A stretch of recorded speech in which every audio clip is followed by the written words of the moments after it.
মাদক থেকে দূরে থাকুন। এ পর্যায়ে আপনাদের জানাচ্ছি আজকে যদি আমরা সীমান্ত সিল গালা করতে পারি তাহলে তো সোজা বিচার, যে মাদক নাই ঢোকে তাহলে তো আমরা নিরাপদ। মাদক পাই দেখেই তো মাদক খাই বা মাদক গ্রহণ করে, যে মাদক অ্যাভেলেবেল না হয়, হাতের কাছে না আসে, তাইলেই তো আমরা নিরাপদ থাকি।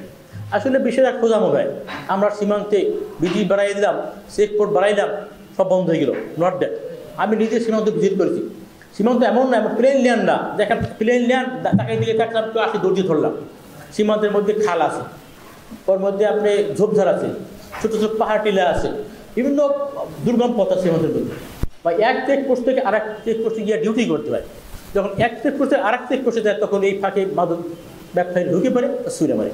এবং দেখবেন এই সীমান্ত এলাকায় কিন্তু ইন্ডিয়া কাঁটাতারে বেড়া দিয়েছে। যদিও আমরা ওদের সমালোচনা করে কাঁটাতারে বেড়া দিয়েছে।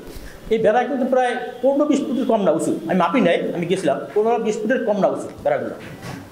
এই বেড়া দেওয়ার পর থাকা সত্ত্বেও কিন্তু তারা, আমি জিজ্ঞেস করছিলাম বিজিবিরা ওখানে পাহারা দেয়, এগুলো ঢুকে কীভাবে?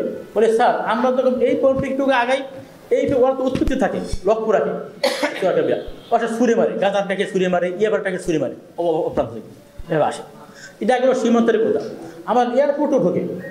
আমরাও দেখেছি যে আমাদের চট্টগ্রাম এয়ারপোর্টে আজ থেকে মাস 3-4 আগে ওখান থেকে বাহামার এক নাগরিক মহিলা, সে কুকেন নিয়ে আসছে 3 কেজি 900 গ্রাম।